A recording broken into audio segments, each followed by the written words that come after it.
All right. I need to paint a picture for you. With paint? With paint. Well, Right. I don't see any supplies. actually, I'm going to paint it in your memory. Shall I close my eyes? Yes, close your eyes and remember this. Okay. The day was June. Okay, wake up. Wake up. Oh, no.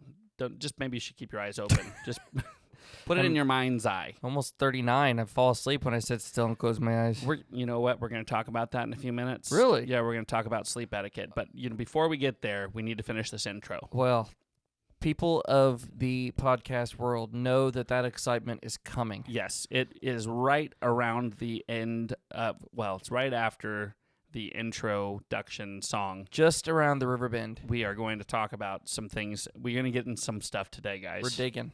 We're getting into it. All right, here we go. But prior to that, I need to paint this picture. June 17th, 1994. Do you remember that day? Oh, you will. 1994? 1994. Okay. You were 9 years old. Okay. Okay? So. And just picture this, an open highway, 4 lanes. Uh-huh. And in the center of it, a beautiful shot orchestrated as a helicopter flies down the road. Oh, my. I know where we are now. Yeah. And in the middle of that shot is the most beautiful vehicle that was ever made. A white Ford Bronco. A white Ford Bronco. Yeah. 1993 white Ford Bronco. Uh-huh. And it was driven by a friend of O.J. Simpson. Yes. As he toured down the road, threatening to commit suicide because of his wife, Nicole Simpson. Uh-huh. To which, of course, I had no idea because I was 9. Right. Well, All I saw was a sweet-looking ride. Sure. And that's it, Ben. That was when the love of the Bronco began for me. For you? For me. Oh, okay. That was the moment. Now, I obviously don't want to dismiss the horror of that particular situation. So that was a whole, that you talk about things that happened in the 90s that sucked up a pretty enormous amount of time. Big portion. People fell on both sides of the results of that trial, and as a 9-year-old, I must tell you that the only thing I really cared about in those moments was how awesome that truck was. Right. Yeah. And I thought, one day I'll have it. Do you? I don't. Did you find one that you're going to buy? I have found ones that look an awful lot I like wonder if them. the 93 Ford Bronco is more expensive than other Ford Broncos. Is it? Oh, absolutely. Because of the nostalgia of that Well, shot? it's just, it's iconic. And I'm pretty sure that Ford Bronco is in a museum. Oh, wow. Yeah, because it was just such a, iconic piece of the history. Is that pretty sure like a Luke's fact? Or No.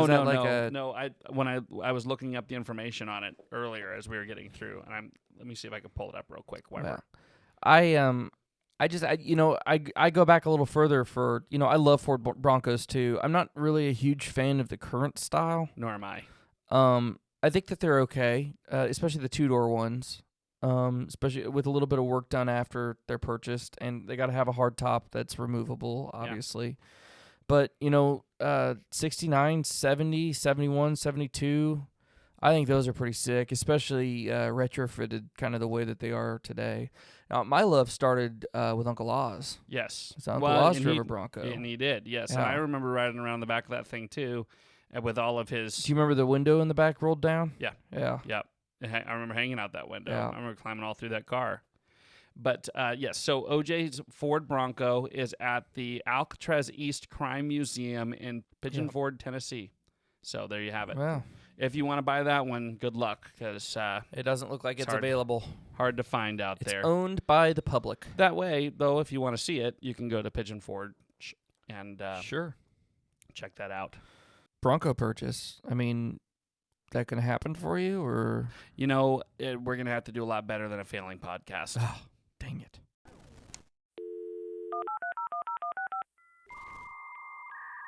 Welcome. Fresh out the box. Stop. Look and watch. Ready yet? Get set. It's The Failing Podcast. Eat my short. Not the mama. Not the mama. Goodbye. Today, we're going to dig deep, folks. Here we go. You know, last week's episode went so well. So well. That It was we- so widely It received. was so widely and well received that we thought, you know, maybe it's time to tackle another one of those marriage issues. Obviously, people are tuning in for our marriage advice. Who knew? It's amazing, the Who- response that we've gotten. Who knew that the people that are listening out there are just hungry?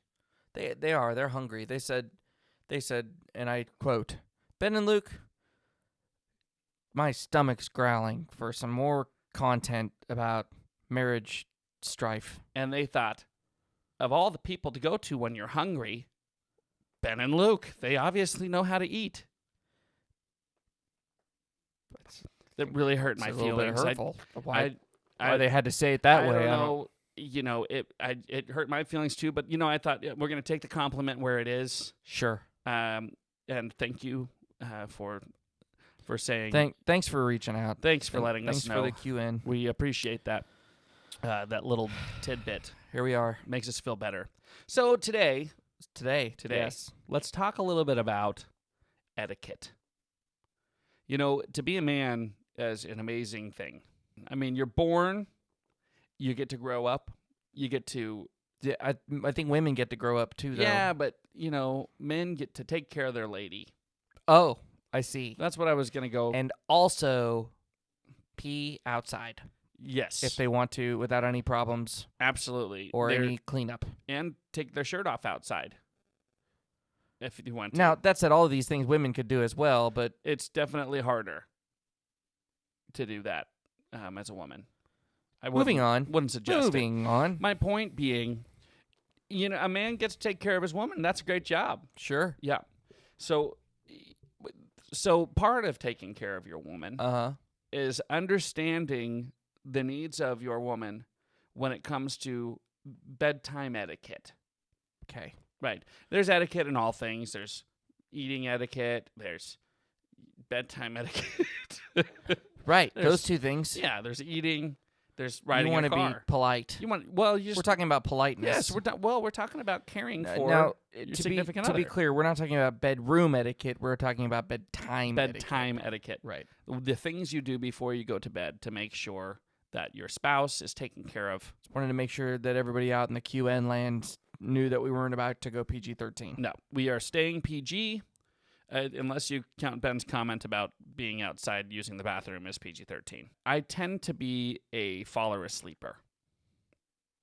Is that such a thing? You fall asleep quickly? I am a very fast faller asleeper. Okay. Yeah. And so there will be times that I will, you know, get in bed and say goodnight, you know, to my wife, and she'll say goodnight. And she'll say goodnight and turn to say something else, and immediately I'm already sleeping. Right? Mm-hmm. And I get in trouble. Well, I get in trouble. she's not done with the conversation. right. She hasn't even really started the conversation necessarily, but she said goodnight? okay, well, I might be fibbing. I don't Okay. know if she said goodnight. So here's the problem. uh-huh. If goodnight was not said, the Right. conversation isn't over. That's like leaving without saying goodbye. If goodnight was not said, the conversation is not dead. Etiquette number 1. Well, you just Take Is it take this lesson, men out there. If how did I say that? if goodnight If isn't goodnight said, is not said, the conversation is not dead. is not dead. What's the same thing with goodbye? Do you know people that hang up the phone without saying goodbye? No, I don't talk to those people Well, because they're rude. let me tell you, Yes, sir, they exist. they do. They do. Do you deal with it? Occasionally, yeah, it happens. Do you And call them back immediately and remind them they forgot to say goodbye? typically, I do because most of the time it's my children. That sounds about You right. do not just hang up. You say goodbye. Yes. That's the same thing with, we talk about teaching etiquette here or Right. etiquette just in general. When my boys call me, they'll start the conversation with, Dad, can I have more time? Referring to More screen time on screen. Right. And I say, that's not what you say. And then they say, Hi, Dad, how's your day? Uh-huh. Because they know what they're supposed to say. Etiquette number 2. Hi, Dad. How's your day? because you know what you're supposed to say. Yeah, basically. Now we've taught 2 etiquettes. You're welcome, everyone. When you talk to your dad, say, "Hi, Dad, how's your day?" Before you go to sleep, make sure you say good night. Good night. Yes. Before falling asleep. So what ends up happening is I don't realize I'm in trouble until the next morning. Because my wife is sweet and kind, and instead of, kind of shaking me and saying, "Babe, I wasn't done talking to you," she fumes about it, next to me. Oh, For I thought you weren't supposed to go to sleep angry. because she wants to make sure I get adequate sleep, and obviously I was very tired. I fell asleep. So she just fumes about it for 8 hours, while I'm sleeping restfully, and I wake up the next morning and roll over to give her a kiss. "Hi, babe. Good morning." And boy, is she not having that kiss. Mostly because I hadn't brushed my teeth I was yet. going to say that might be a different etiquette. Yes, etiquette number 3. When you want to kiss... When you want a morning kiss, brush your teeth or be dismissed. I was going to say use your wrist. When you want a morning kiss, brush your teeth or be dismissed. Aha. Etiquette number 3. Ding. Ding. How many etiquettes are there? I don't know. I'm kind of making these up as we go. So far, We'll find out when we so get far, there. so good. Yeah.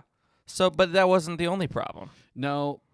So, then she says, "Well, Luke, I wanted to talk to you last night, and you fell asleep." And I Shame. said, "Oh, well, I'm sorry, sweetie, that I fell asleep while you were trying to talk to me." And she said, "It's okay." Was that it? Oh, I mean, Did you suffer? yes. I feel like I should tell the whole truth in this story. Okay.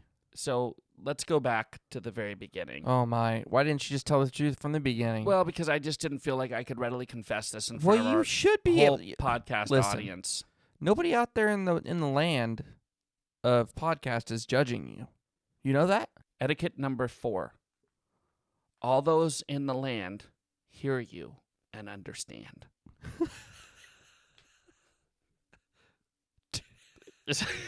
Do they? And it was just going based off of what Okay, you said. well, there we go. You All just those in the podcast land hear me hear you and understand. also understand. Yes. So speak freely. Speak- with etiquette number 4. You've made me feel better about expressing myself Well, I'm glad. in this. Glad you feel confident. So I'm going to take it back, and I'm going to tell you, Tell me the true story is of the what truth. actually occurred. Micah was upset, obviously. Well, with good reason, it sounds like. Well, I've this not was- even heard this was yet, but I'm before- already kind of on her side. This is before I went to sleep. Okay. She was upset. And I could tell she was upset. And so I said, "Babe, what's wrong?" As most men would. This is called good etiquette. Right. You want to talk to your You need wife. to make sure she has a Yes. sounding board. It was dark in the room. Uh-huh. We were both laying down Uh-huh. in the laying position. Uh-huh. In the And down in the down lay. downward dog, Head- some would say. Head was on the pillows. Uh-huh.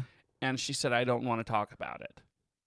Oh. And I said, "I understand, but I would really like you to talk to me about what's happening."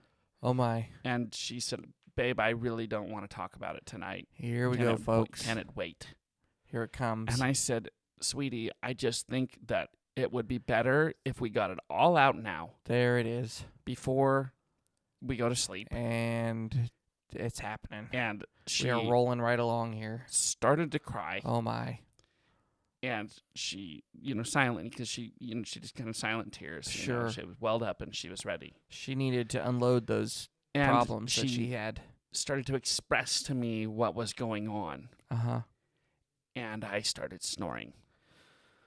Oh, Remember number 4. those out in Etiquette 4. podcast land They- hear you and They're understand. understanding. They do. This, But there's a Luke, understand what's happening here. I And think that those out in podcast land hear you and understand kind of where Micah's coming from. yes, and that's I mean, what were you doing? How tired were you? What?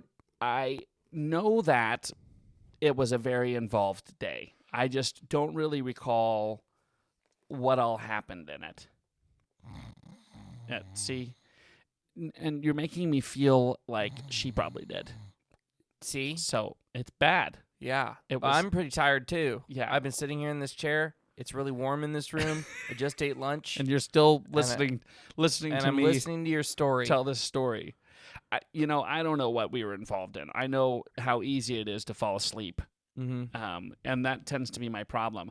The issue is staying asleep for me, not falling asleep. I see. Yeah. Anyway, long story short, and thank goodness, for marriage vows, because Thank goodness. because I made it through that bad boy. That you talk about, through what are those vows richer again? or poorer, through sickness and in health. Uh-huh. And I was a sick puppy. No, I don't think there's got to be another one. Through Richer, good poorer, times and bad good times. times, bad. Yeah, Sickness, health. yeah. Good times, bad Sleep, times. no sleep. Sleepiness, unsleepiness. Maybe you should have just added that in there so that it was known. I didn't know it was going to be a problem. Uh-huh. Yeah. And that was probably a low for me. I think that was a pretty low. That's tough. That was a hard one to come back Yeah. from. But lovely, See, but lovely, I don't know gracious that you wife really of could have mine. gotten anywhere. Like, because even if you'd have said, like, hey, Mike, I love you and I really want to hear about your problems. Yeah. I am so tired right now. I've got to get some sleep. I honestly, I think I thought I was going to be able to get through. But do you think that would have worked? I don't know, because I was the one that pulled the problems out of her in the first place. She was happy to go to sleep. Yeah. That's the problem is You dug too far. It was really my fault the whole time. Sure. Like, I can't even say, it was past 9, it's way too late to really be discussing these things. No, it was on me. I was the one that put it all out there in the first place. Yep, that'll do it. So I'm just thanking goodness that she's forgiving, because let's just say I've never done that since. Now we talk about our problems or problems that she's facing in the upright vertical position. Sure. Well, I'm glad that you guys have moved to this level Mm-hmm. of your marriage where you got past that that indiscretion, that you have owned it. Yeah. And that you guys are in a healthier place. Etiquette number 5. The best way to keep the peace is apologize so there's no police. Wow. Yeah. Okay. So most of the time it's me. Most of the time it's me. Hi, I'm the problem. It's me. I am the problem, and I am the reason. And so a lot of times it's easier to start with an apology, and hopefully through sanctification I will change my ways. I fell asleep in a chair the other day. It was the first time I've done it. It's a Sunday afternoon. Got home from church. Had a pretty full belly. One of the boys put Harry Potter on, and boom. Easy to fall asleep to Harry Potter. See, it's been so hot. We got home. We're like, you know what? We just need to rest. We drew the curtains, made it nice and cool. Yeah, live that. And, man, I was out, and I woke myself up snoring. Wow. Yeah, that was a pretty good snore. Yeah. So then I kicked it into overdrive. Boy, I was already asleep. I might as well get up and go to bed. So I went to bed, Mm-hmm. and I woke up at 5:30. Oof. That'll do it. That will do your Apparently, night. I needed it. Yeah. So I woke up at 5:30. I got up and made dinner. Mm-hmm. And then I went back to bed. Right. And I'm still tired. Well, you probably overslept. Oh. I've never hit that perfect sleep, I don't think. It doesn't matter. I either slept too long and I'm tired, or I slept too little and I'm tired. It's a rolling number. You just never know where it is. Well, I don't like it. Well, it's called being 39. Ugh. It's terrible. You're going to be tired just for the sake of being tired. Well, I'm at grunt when I stand up and grunt when I sit down years old. congratulations. Thank you. Well, listen. What? I have something to tell you. Is it etiquette number 6? It could be. Okay. The word of the week. Oh. Yeah, 90s word of the week is trippin'. Terrippin'. Don't be trippin'. And we could form that into an etiquette pretty Easily. easily. Trippin's a great way to describe someone who's freaking out. So it's not like physically tripping, it's trippin'. If somebody's freaking out, you say, hey, bro, don't be tripping. Sure, you could have a reason to be upset or be mad, but they're also completely tripping Right. over whatever the said situation could be. Sure. This could easily have come from the version of the word tripping that refers to drug use, because drugs can definitely make you act a little trippy, but I don't like to think so. I say nay. I say nay to that. I think it's from tripping. Like I have it. tripping. Etiquette number 6. If ye thinks a problem, Ye? if ye thinks a problem, you might dip in. Okay.